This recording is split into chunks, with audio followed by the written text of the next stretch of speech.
ကဲဒီနေ့ရှင်းလင်းတင်ပြတော့မယ့်အကြောင်းအရာတွေကိုတိုင်းပြီးစလိုက်ကြရအောင်အလိုလျောက်စနစ်တွေ AI တွေနေရာယူလာတဲ့ခေတ်ကြီးမှာကျွန်တော်ရဲ့အလိုကိုင်တွေ career တွေကိုဘယ်လိုခိုင်မာအောင်တည်ဆောက်မလဲဆိုတာတကယ်ကိုစိတ်ဝင်စားကြပါလုပ်ငန်းဝင်သူတွေအနေနဲ့ဒီအပြောင်းလဲတွေကိုဘယ်လိုရင်ဆိုင်ကြော်ဖြတ်ပြီးကိုယ့်ရဲ့အရေးတွေးတွေကိုဘယ်လိုမြင့်တင်နိုင်မလဲဆိုတာကိုအတူတူလေ့လာကြည့်ကြပါမယ်ဒီတော့လူတိုင်းရဲ့ခေါင်းထဲမှာအများတိုင်းပဲတင်ထက်နေတဲ့မေခွန်းတစ်ခုကိုနေစလိုက်ရအောင်စိတ်ရုပ်တွေ algorithm တွေကလူတွေရဲ့အလုပ်တွေကိုတကယ်ပဲလူယူသွားတော့မလားစဉ်းစားကြည့်လေအလိုအရောက်မောင်းနေတဲ့ကားနေပညာတွေနဲ့စပြီးရုံးခန်းထဲကကွန်ပျူတာရှေ့မှာထိုင်ပြီးတွက်ချက်ရတဲ့အလုပ်တွေအထိဒီစိုးရိမ်မှုကနေရာတိုင်းမှာရှိနေတာပါဒါကိုပိုပြီးရှင်းသွားအောင်ကိန်းဂဏန်းတစ်ခုကိုကြည့်လိုက်ရအောင်ပါ890အဲ့ဒါကဘာလဲဆိုတော့2016ခုနှစ်တုန်းက Washington Post သတင်းစာကြီးမှာ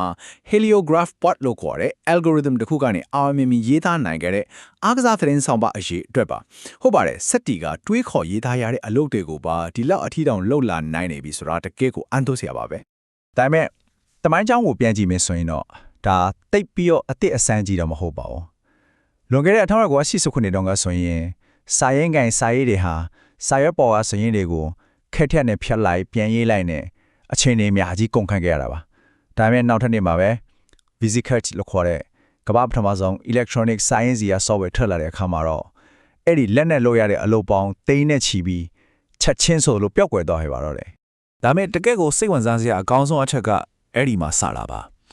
အဲ့ဒီ software တွေကပင်စရာကောင်းပြီးထပ်လဲလဲလုံးနေရတဲ့အလုပ်ပေါင်း၄သိန်းလောက်ကိုဖျက်ဆီးပစ်ခဲ့တာမှပေမဲ့အဆုံးသတ်မှာတော့အစိမ့်မြင့်ဗနာရေးခွဲခြားစိတ်ဖျားမှုလိုမျိုးညာသုံးရတဲ့အလုပ်ကရဲ့ခွင်လန်းသစ်6သိန်းလောက်ကိုပို့ပြီးတော့တောင်ဖန်တီးပေးနိုင်ကြတာကိုမြင်တွေ့ရမှာပါအန်တော်စရာပဲနော်ဒါနဲ့ပတ်သက်ပြီးနာမည်ကြီးအတန်လွင့်တွဆက်သူ Tim Hoffer ထောက်ပြခဲ့တာလေးကတော်တော်မသားစရာကောင်းပါတယ်သူကပြောလဲဆိုတော့အလိုအလျောက်စနစ်တွေကစက်ရုပ်ကငါအလုပ်ကိုယူသွားပြီးဆိုတာမျိုးလောက်ယူရှိတာမဟုတ်ပါဘူးတဲ့တကယ်တမ်းကလုပ်ငန်းဝင်အခင်းချင်းကြီးတစ်ခုလုံးကိုလူသားတွေရဲ့တီထွင်ဖန်တီးနိုင်စွမ်းနဲ့ဗျူဟာကြတွေးခေါ်နိုင်စွမ်းတွေပို့ပြီးအလေးသားလာအောင်တင်သွင်းမွေ့မွေ့နဲ့ပုံဖော်ပေးလိုက်တာပဲဖြစ်ပါတယ်ဆိုတော့အတိတ်ကသွားကျင်တဲ့ point ကဒါပဲအလိုအယုတ်စနစ်တွေကြီးစိုးလာတဲ့ဒီလိုခစ်ကြီးမှာအောင်မြင်ခြင်းနဲ့ဆိုရင်ကျွန်တော်တို့ကိုယ်တိုင်ကအမြဲတမ်းပြောင်းလဲတိုးတက်နေဖို့လိုအပ်ပါတယ်ဒီရက်တကယ်ကိုအစွမ်းတက်တဲ့9နိုင်စီမင်းဆိုတဲ့မူပေါင်းတစ်ခုကိုမိတ်ဆက်ပေးခြင်းပါတယ်ဒီသဘောတရားကိုစာရေးဆရာ Michael D. Simon ကဖော်ထုတ်ခဲ့တာပါတိတ်တော့ရှိုးထွေးမဟုတ်ပါဘူးရိုးလေးပါပဲလုပ်ငန်းဝင်ဝန်ထမ်းတွေအနေနဲ့ကိုယ့်ရဲ့အသိပညာဘိုးတူတာတွေတိုးပွားလာဖို့ကတီးတန့်အချိန်တနာတွေကိုကပတ်မှာ9ရက်တိမဖြစ်မနေဖယ်ထားရမယ်လို့ဆိုလိုတာပါဒီစီမင်းကဘလောက်အလုပ်ဖြစ်လဲဆိုရင်စင်မွန်ဟာဒီလိုတသက်တာလေးလာတင်ယူမှုအလေးချင်းကိုအမေရိကန်ခေါင်းဆောင်ကြီးဘင်ဂျမင်ဖရန့်ကလင်ရဲ့နေ့စဉ်အချိန်စရာထဲမှာတွေ့ရှိခဲ့ပါတယ်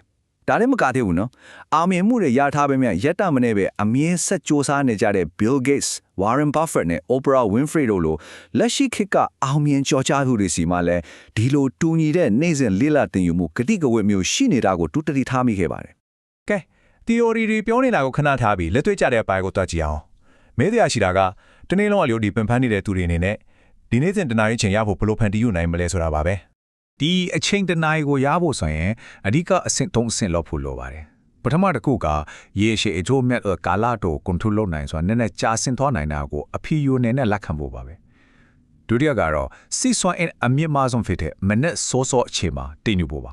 တတိယအဆင့်ကတော့အရေးကြီးဆုံးပါကိုအာယုံလွင့်စင်မဲ့တန်ဖိုးမရှိတဲ့ ER တွေကိုပြပြတတာဖယ်ရှားပစ်ဖို့ပဲဖြစ်ပါတယ်ဥမာအနေနဲ့ပြောရရင် rescue time လိုမျိုး key လေးတွေတုံးပြီးကိုယ့်ရဲ့ digital အလေးအကျင့်တွေကိုချီရခိုင်းကြည့်လိုက်ပါ social media တွေတုံးတာဗီဒီယိုတွေထိုင်ကြည့်နေတာတွေမှာအချိန်ဘယ်လောက်တောင်ကုန်ဆုံးသွားလဲဆိုတာမျက်မြင်ကိုယ်တွေ့တီးလာရတဲ့အခါနေ့စဉ်လေးလာတင်ယူဖို့အတွက်အချိန်တနားရီဆိုတာတကယ်တော့ရှိနေပါလားဆိုတာကိုရှင်းရှင်းလင်းလင်းတွေ့လာရဟုတ်ပြီအချိန်စရာလဲဆဲပြီးပြီအချိန်လဲရပြီဆိုတော့နောက်ထပ်ကြုံရမယ်အခက်ခဲတစ်ခုကဘာကိုလေးလာရမလဲဆိုတာပါပဲခင်းတဲ့အညီရှင်ပလန်နိုင်စွမ်းရှိဖို့အတွက်အတိအကျဘာတွေကိုအာယုံစိုက်လေးလာရမလဲဒီတဲ့အတိပညာရဲ့မန်တိုင်3ရက်ကိုစက်ကြည့်လိုက်ကြရအောင်ပထမဆုံးမန်တိုင်ကတော့ရှင်းပါတယ်လက်ရှိကိုရဲ့ professional ကျွမ်းကျင်မှုတွေကိုတိုက်ရိုက်မြင့်တင်ပေးနိုင်မယ်ပိုပြီးနက်နက်ရှိုင်းရှိုင်းထိလာစေမယ့်အကြောင်းအရာတွေကိုလေ့လာဖို့ပါဆိုလိုတာကကိုလောက်တစ်ခုရဲ့အနည်းဆုံးလိုအပ်ချက်လေးလောက်ပဲတည်ထားတာမျိုးမဟုတ်ပဲအဲ့ဒီထက်ကျော်လွန်ပြီးပိုတိအောင်လေ့လာရမှာပါဒီလိုစဉ်းစားကြည့်ပါတတိပုဂ္ဂလာဗီဒီယိုဖန်တီးတဲ့သူတယောက်ဟာ Hollywood Studio ကြီးတွေရဲ့အသေးစိတ်လုပ်ငန်းစဉ်လမ်းညွှန်စာအုပ်ကြီးတွေကိုဖတ်ရှုလေ့လာနိုင်တယ်အဲဒီကနေသစင် အစင်းမြင့်နီးပညာကန့်သက်ချက်တွေဥပမာအယောင်စနစ်တွေတော့အကောင်းဆုံးဗီဒီယို format တွေတော့ကိုရှာဖွေတွေ့ရှိနိုင်တယ်ပြီးတော့အဲ့ဒီအသိပညာအသစ်တွေကိုအသုံးချပြီးသူတို့နေ့စဉ်သုံးနေတဲ့ software တွေနေခွေးနေတာကိုဖြည့်ရှင်းနိုင်မှာပါဒါကကိုယ့်လက်ရှိနေပဲကိုပိုပြီးနဲ့ရှန်ရှိုင်းသိအောင်လုပ်လိုက်တာပါပဲ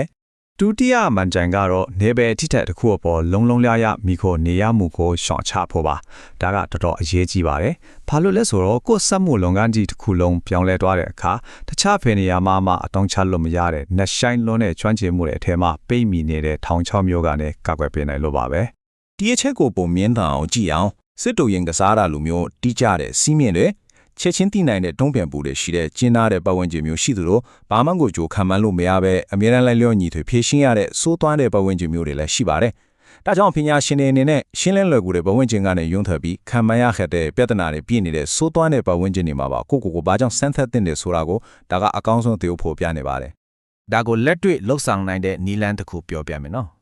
ဥပမာ Google Sheets တွေမှာရှုပ်ထွေးတဲ့ formula တွေတိစောက်တဲ့နေရာကနေသင်ယူခဲ့တဲ့အခြေခံသဘောတရားတွေကိုယူလိုက်တာပြီးတော့အဲ့ဒီအခြေခံ Jupyter ကို Notion လိုမျိုးလုံးဝကွဲပြားခြားနိုင်တဲ့အခြား software တစ်ခုမှာ database တွေတိစောက်တဲ့အခါပြန်လည်အသုံးချကြည့်တာမျိုးပါဒါကကိုယ့်ရဲ့ကျွမ်းကျင်မှုကိုနေပယ်သစ်တွေစီကူးပြောင်းအသုံးချလိုက်တာပါပဲ နောက်ဆုံးတတိယမန်တိုင်ကတော့နေရာတိုင်းမှာသုံးလို့ရတဲ့အများသုံးကျွမ်းကျင်မှုတွေပါပဲလူတို့ရှစ်စကားပြောဆိုတာစရင်ရအချက်လက်တွေကိုအကေဖြတ်တာဘတ်ချက်အရေးဆွဲတာနဲ့ယူတီချက်ဖြစ်စနာဖြစ်ရှင်းတာမျိုးတွေပေါ့ဒီဆိုင်ရည်ကကိုယ့်ရဲ့အသက်မွေးဝမ်းကြောင်းအခွင့်အလမ်းတွေကိုပိုးကျပြန်လာစေုံတာမကပဲအိမ်တလုံးဝယ်ဖို့ငွေကြိုးတတာမျိုးလို့နေ့စဉ်ဘဝမှာကြုံတွေ့ရတဲ့ပြဿနာတွေကိုပါအလွဲတကူဖြေရှင်းပေးနိုင်ပါတယ် တကယ်တော့လေကြောင်းပြီးလို့တတောင့်တတရှိတဲ့ရုံးလို့တခုရသွားတဲ့အချိန်ဟာမိမိကိုယ်တိုးတောင်လို့ဖို့ရက်တန့်ပေးလိုက်တဲ့အန်ဒီရဲ့အရှိဆုံးအချိန်ပါပဲဒီတော့ဒီရှင်းလက်တင်ပါချက်လေးရဲ့ဆုံးသက်မှာစဉ်းစားစရာမေခွန်းတစ်ခုချန်တာခဲ့ချင်ပါတယ်